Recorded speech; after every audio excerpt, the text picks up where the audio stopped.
Alright mga kapatid, nandito na naman po tayo sa isang reaction video at meron tayong mga panonooring mga balita. Ito'y galing naman po sa ating SMNI News. Ang channel kasi nila ngayon hindi na tulad nung dati. DZAR 1026 News. Ilalagay ko po yan sa description sa mga naghahanap po ng SMNI News kasi ginugurgur ho nila.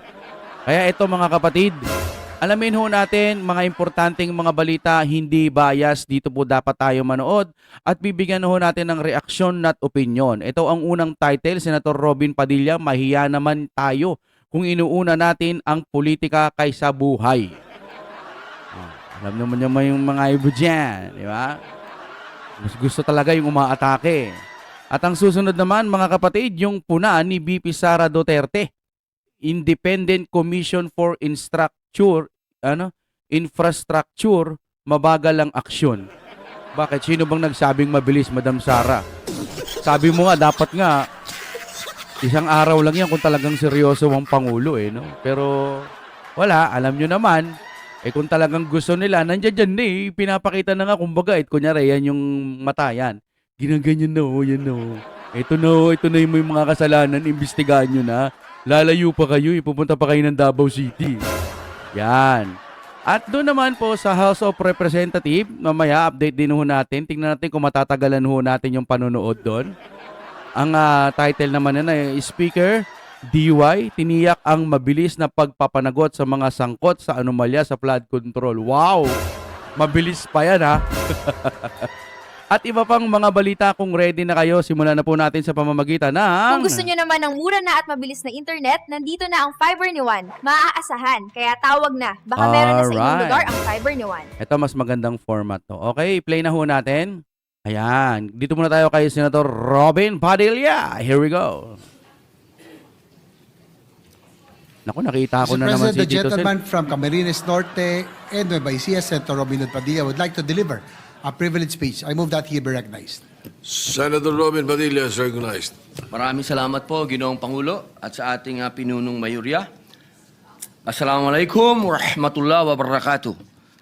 Ginoong Tagapangulo, mga ginagalang kong kasamahan sa Senado, ako po ay tumitindig sa pulpitong ito ngayong hapon sa bisa ng personal at kolektibong pribilehiyo.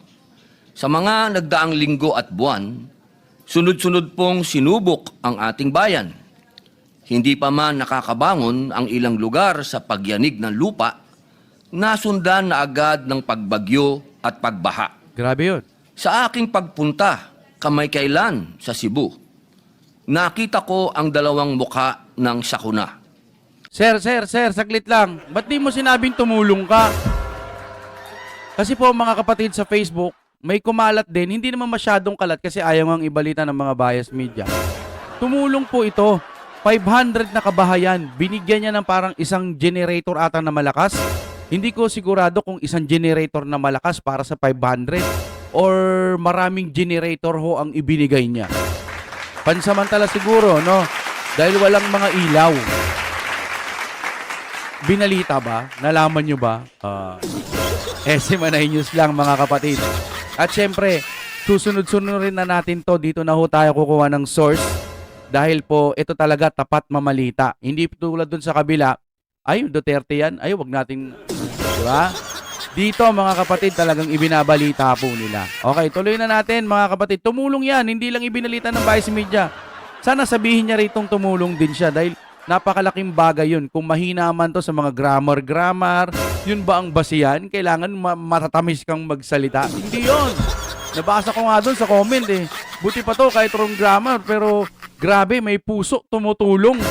Kahit walang picture-picture. Yung picture-picture na yan, ano lang kasi yan At yung mga stolen shot or pwede rin selfie. Pero sila mga kapatid, mas marami kasing dalang camera at saka media. Si Robin, na ibalita na ba nila? Hindi pa, no?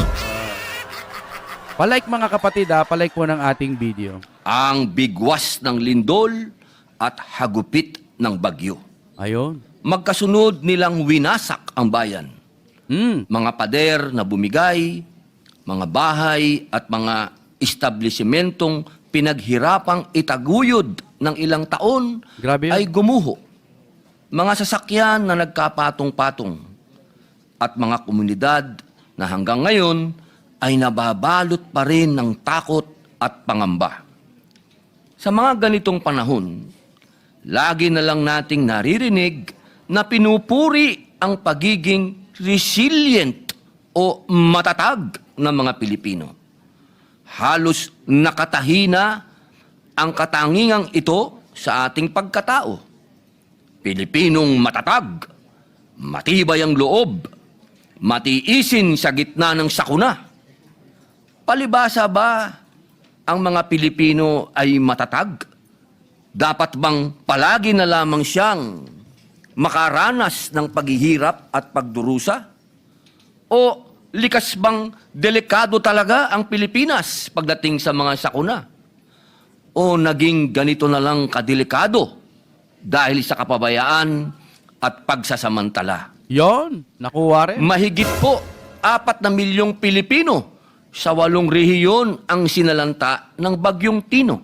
Sana nakikinig talaga dyan lahat ng mga senador, no? Hindi yung puro nakikichismis sila. Napaka-importante po na sinasabi ni Senator Robin, di ba? Kaso yung iba parang sana pinapakinggan. Bukod sa pinapakinggan, gumawa po sila ng paraan. No? Hindi yung putik na alam nyo, naiiwan kasi sa utak ko, pasensya na kung paulit-ulit ako Putik niyan, sabihin na natin may schedule na talaga, hindi na pwedeng i-cancel yung investigasyon nila doon po sa Davao City o Davao Region. Pero putik niyan, tinuloy pa rin nila. Sa gitna ng bagyo, wow, may naman kayo. Putik niyan, ba't ganon? Inuna nyo pa yan. Tsaka, wag tayong tumanggap na ito na yung new normal. Ako hindi ko matatanggap. Kaya pa nating magbago kung walang korupsyon. Okay naman yung bumabaha. Okay naman yung nandiyan yung baha. Basta madali tayong nakakabangon or madaling humupa rin yung baha. Ganun lamang mga kapatid, no? Hindi naman natin sinisisi lahat sa administrasyon. Ang sa atin lang sana po magtrabaho sila. Diba? O, tuloy muna tayo, no? Mga ari-arian, mahigit 155,000 bahay ang naitalang nawasak. 155,000. At ang naitalang pinagsamang halaga ng pinsala sa agrikultura at infrastructure ay tinatayang nasa 337.6 million at baka tumaas pa. Ang isang hindi katanggap-tanggap at pumupukaw sa dibdib ng bawat Pilipino ay ang mahigit 200 ang naitalang nasawi. Kinain ng putik na lagpas tao. Grabe. At mahigit 100 ang nawawala. At mahigit 500 ang sugatan. Intindi. Habang bumabangon pa lamang ang iba nating mga kababayan at mga institusyon sa nagdaang bagyo, dumating naman ang bagyong uwan na nanalanta sa mahigit 2 milyong Pilipino sa 15 rehiyon. Sa kasalukuyan, mahigit 800,000 ang nasa evacuation centers. 6 ang naitalang nasawi at tinatayang mahigit 4,000 bahay ang napinsala. Grabe. Naulat din ang pagbaha sa mahigit 200 lugar. Habang halos 300 bahagi ng kalsada at higit sa 50 tulay ang hindi madaanan sa kasagsagan ng bagyo. Nakaranas din ng pagkawala ng kuryente at supply ng tubig sa mahigit na 400 lungsod at munisipalidad. Kasama na po ang aking probinsyang Camarines Norte. Sa mga karanasan nating ito, nabunyag na naman ang katiwalian sa mga proyekto. Mga maninipis at tinipid na poste ng gusali. Grabe, no? Talagang walang tigil po ang kalikasan mag-fact check dito sa ating bansa dahil grabe. Kasi ko ba naman sabi mo 5,500 na flood control. Diba? Pero ang iniimbestigahan yung mas malapit na hina-highlights lagi, Davao City. Ulit-ulitin ko yan. Bakit? Inuulit-ulit din nila eh. Diba? Ngayon may nakikita sila sa Davao City na debunk sila. Tuloy tayo, tuloy. mga seawall na madaling masira at bumigay, ang katagang flood control ghost projects pala ay hindi lamang ghost sa kadahilan ng hindi sila nakikita at nararamdaman. Kundi dahil mumultuhin tayo ng mga ito sa tuwing magkakaroon ng kalamidad. Kaya dapat talaga, imbestigahan yung Davao City. Kasi nagbabaa sa Metro Manila, Dolomite Beach. Yan, ganyan po yung mindset siguro nila. Mumultuhin tayo ng kapabayaan at katiwalian na pinabayaan nating manuot sa sistema. Grabe, ano? At kung may dapat tayong mapagtanto sa lahat ng ito, iisa lang ang katotohanan. Hindi kalikasan ang may problema. Sistemang bulok Yun. at palpak. Kung Nakikinig ba niyan si Tito Sen? Tanong lang nakikinig ba? Baka naman nakikinig-kinigan lang, tapos wala rin sa kabilang tenga. Ano bang dapat gawin dyan? Senator Robin Padilla, sa pagsasalita nyo po ba ng ganyan, may mapapala po ba yung taong bayan natin? Alam po natin, napaka-importante ng sinasabi ninyo. Pero ano po bang magiging aksyon nila? Dapat managot ang mga Duterte. Lagi naman ganun no? Okay, tuloy muna natin, di ba? patatagman ng ating mga mamamayan, hindi po yun nangangahulugan na kailangan nating hayaang dumanas sila ng hirap sa bawat sakuna. Tama.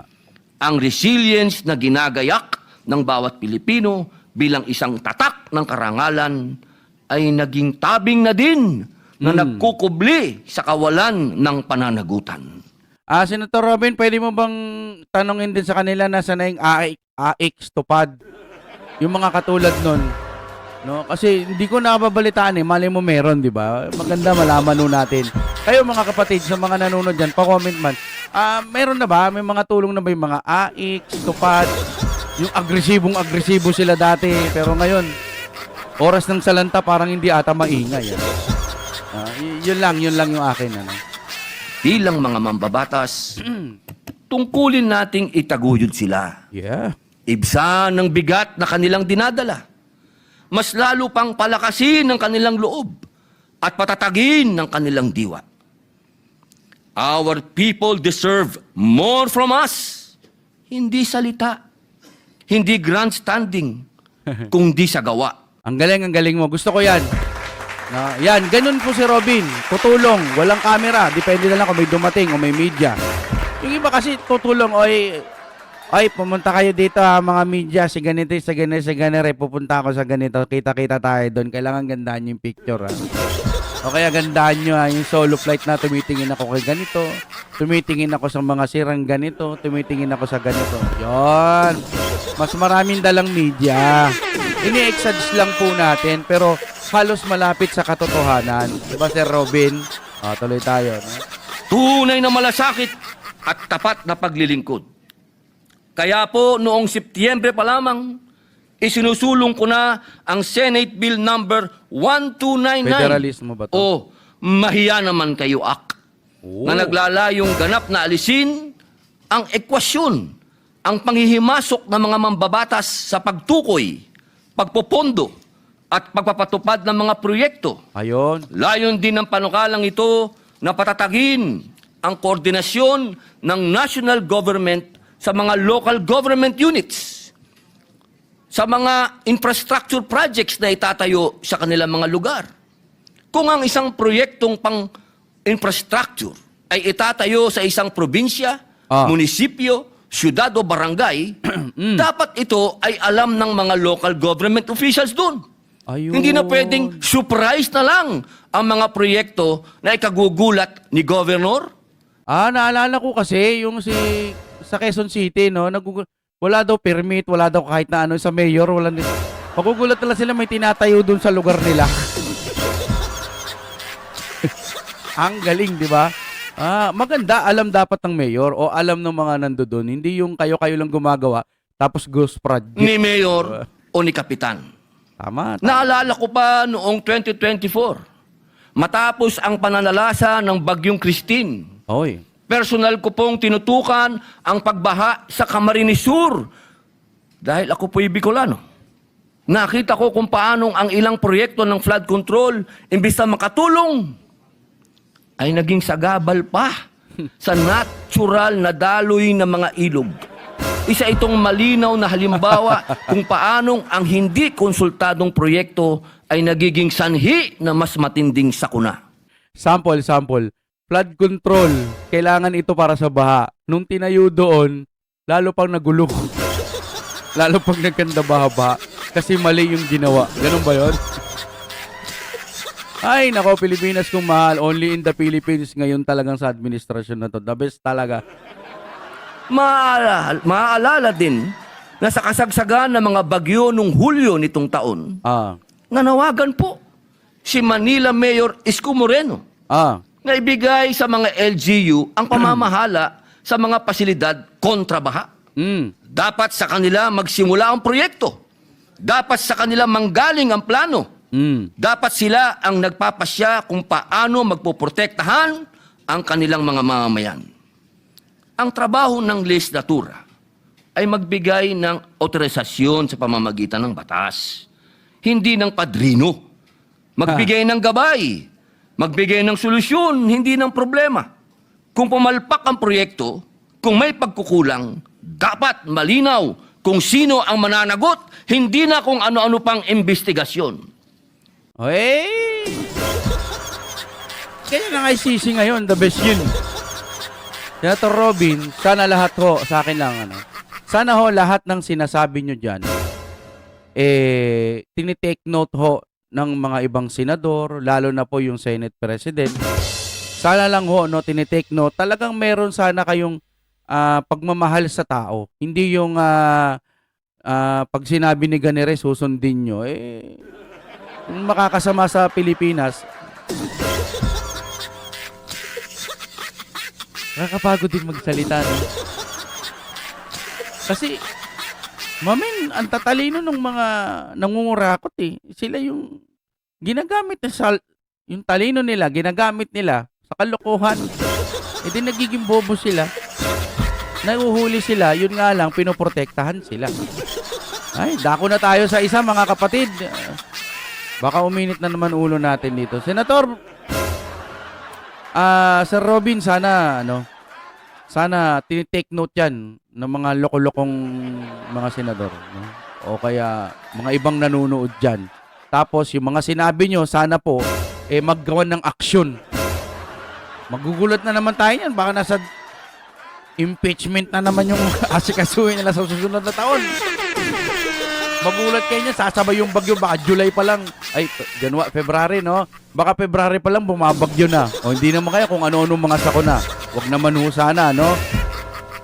Nako, Pilipinas, nako Lord, tulungan niyo po ang mga kapwa Pilipinas natin, ang mga kapwa Pilipino natin, no? Okay, dako na tayo sa ibang ano. Mabubwisit lang ako sa mga to. Ito na, ang ating BP Sara, mga kapatid, na ang title po na ni BP Sara Duterte, Independent Commission for Ito na yung sinasabi niyang mabagal yung investigasyon. Pero kung seryoso nga ang Pangulo, di sana mabilis lang yan. No? Okay, tuloy ho tayo, mga kapatid, Ako ay hindi talaga ako nagbibigay ng mga aligasyon kung wala akong ebidensya. No. So, yung mga ganyan, kapag meron kang aligasyon, wala kang ebidensya, ang tawag dyan ay chismis. So, ang tawag sa iyo ay chismis. Budget. Pero hanggang ngayon ay wala pa rin nananagot. Puro lang investigasyon.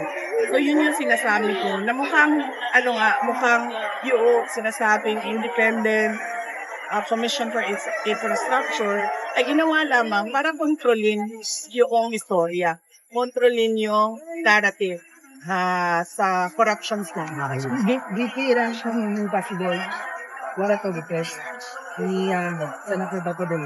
Yes. Oo, hindi ako comment sa warrant arrest dahil wala siya tukol sa mga public pronouncements ng ICC. Pero gayon pa man, noong as early as April of this year, nagsabi na rin talaga ako kay Senator Bato de la Rosa na maghanda siya sa kung ano man yung mga posibleng mangyari tungkol sa ICC case. At ang sinabi ko sa kanya din na ang paghahanda niya magsisimula sa pagpili niya ng isang international law expert at merong experience sa ICC na abogado para nabibigyan siya ng advice kung ano yung mga dapat niyang gawin. Di ba yung may investigation na yun sa mga Cebu province, mga mayors, mga officials doon? Kasi nakalive sila during the kasagsagan ng Bagyong Ino and Bagyong Juan. Ano reaction ko? Antayin natin, no? Yes. Antayin natin, no, kung ano yung action ng Department of Interior and Local Government. Dahil ito yung ahensya na kung saan under ang ating, nakapailalim ang ating mga local government. So, dapat meron silang saktong sagot, no, kung bakit wala sila doon sa kanilang area of responsibility noong panahon ng bagyo. Lalo pat if pag ikaw ay governor or mayor, ikaw yung local chief executive. Ibig sabihin nun, ikaw yung head ng disaster council. So, kasama doon sa trabaho mo yung paghahanda ng disaster council. Vice, yung reaction ng grupo niyo po, yung pagkuha kasi ni Senator Bato, what is your reaction regarding with that? Yung reaction ng grupo natin, yung PDP Laban, what is the reaction about our decision? Yung sa warrant of arrest Yes, kay po, Senator po. Bato de la Rosa. Hindi kasi po ako member ng PDP Laban. So, hindi ko alam kung ano yung aksyon ng partido, ng PDP. Pero, noong narinig ko yung chismis na gano'n nga, at meron pa ba sa balita na meron tayong mga opisyal dito sa ating bayan na nagsasabi na merong warrant of arrest, ay minessage ko siya at nakausap ko ang kanyang anak, si Maki de la Rosa. At sinabi ko kay Maki na kung interesado man si Senator Bato de la Rosa na abogado ay ma-recommend sa kanya na isang British council doon based sa England, yung international law. VP, sabi ni Ramon Tulfo na sinansi daw kayo ni Tulong at ni Chavit Singson sa disabilitation plus sa government and reaction. Kasi yung mga ganyan na kung napapansin nyo, ako ay hindi talaga ako nagbibigay ng mga aligasyon kung wala akong ebidensya. So yung mga ganyan, kapag meron kang aligasyon, wala kang ebidensya, ang tawag dyan ay chismis. So ang tawag sa iyo ay chismis. VP, sabi din ng Akbayan Party List na nagsabi na sila sa Office of the Ombudsman ng request sa salin ng Presidente at Vice President. Are you willing to disclose your stand? Nandun naman na yung request at ang ina-expect ko ay ibibigay sa kanila ng ombudsman dahil kasama naman yan sa narrative ng mga yellow, ng mga pink, na akbayan, ng makabayan, at ng Marcos administration, yung pagkahabol sa akin. In fact, doon sa impeachment complaint, makikita nyo na isa doon sa articles of impeachment ay ang aking salin. So, hindi mahirap sa kanila na kunin yung salin. Kumusta si FPRD, VP? Kailan tuling lang? At kailan ka babalik doon sa net? Last week hindi ko lang, basta before lumating. Nagkausap kami pagkatapos ng Bagyong Ino, bago dumating ang Bagyong Juan. Nagkausap kami dahil bigyan ko na ng update doon sa mga epekto ng Bagyong Ino. At ang pagbisita ko sa Hague ay wala pang petsa. Ang nandun ngayon sa Hague ay ang aking kapatid, ang aming kuya, Congressman Pulong Duterte. At ang susunod doon ay ang kanyang anak, ang aming congressman sa Sagang District. Yan siya apocalypse doon sa pag-bisita. Yung condition, yung health condition. Yes. Wala naman siyang reklamo. Noong kami ay nagkausap, wala siyang reklamo. Pero noong nakausap niya yung kapatid namin, si Veronica, ay nabanggit niya na sumasakit yung kanyang ulo. I-report na rin yun ni Heating sa mga abogado para magawa ng paraan. Ano ba kailangan gawin? What's your Christmas wish po for the President? ng OVP. President Marcos? Pa tayo kay President Marcos. Last question Wala po talaga. Disaster response ng Office of the Vice President. Disaster response. Yes. Parang ako nag-listahan mo, Doc Liz. Para Dito, on the lighter side. yung disaster response ng Office of the Vice President. Meron po kami satellite office sa Panay and Negros Island. At sila po yung unang nag-responde dito sa Negros Occidental. Ito po ang kanilang mga binigay na relief operations. Sa Canlaon City po, 500 rice boxes plus 100 water containers plus 200 na 5 kilos na rice. Yung rice box po namin ay assorted items po yun sa loob. Ang tawag po doon ay rice. Ang ibig sabihin po noon ay relief for indigents and individuals in crisis and emergency. So assorted po ang laman ng kahon. Sa Binalbagan ay 200 boxes, 100 na 5 kilos rice at 50 na water container. Sa La Carlota naman ay 400 rice boxes, 200 5 kilos ng bigas at 100 water containers. Sa La Castellana naman, 300 rice boxes, 200 na 5 kilos rice and 100 water containers. Sa Moises Padilla, 269 rice boxes and 100 na 5 kilos rice. Sa Bago City, 400 kilos rice and 50 water containers. Sa Bacolod City, sa Barangay Montevista, Barangay Vista Alegre, Barangay Punta Taytay, ay 150 na 5 kilos rice, 298 na rice boxes, and 205 na 5 kilos rice. Tuloy-tuloy.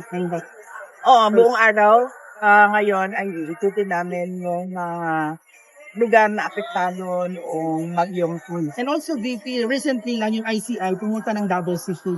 Nag-i-inspection ng mga flood control. Kahit ano yung VP, ano yung reaction sa district doon, sa Vice District. Opo, nag-aantay tayo na merong managot, no?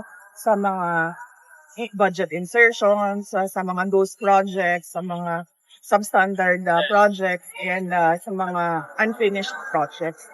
Dahil alam naman natin, no, na kadalasan, yung unfinished projects ay corruption din yan. Dahil inigay na yung budget para sa project dahil sa corruption, nagkulang yung budget, kaya humihingi na naman ulit ng dagdag ng budget.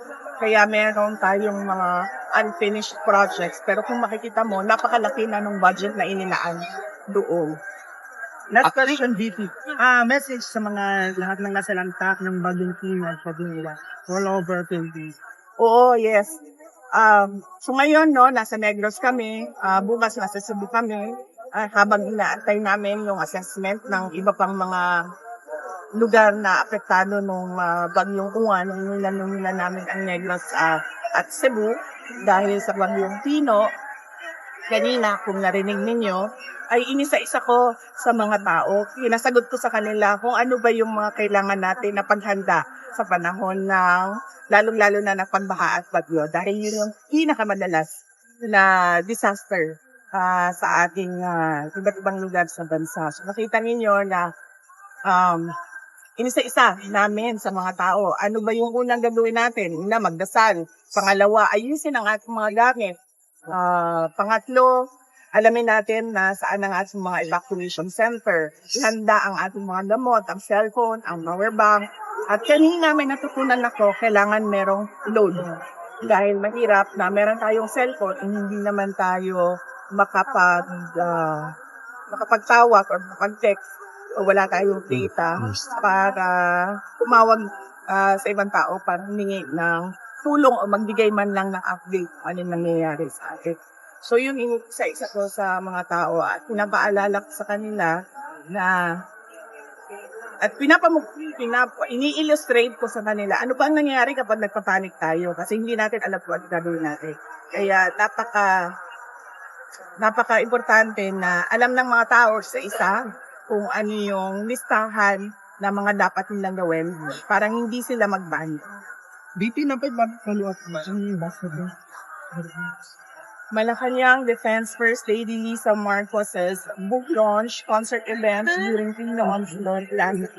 Hindi po ito pagsusuot ng costume tulad ng Snow White pinapatama.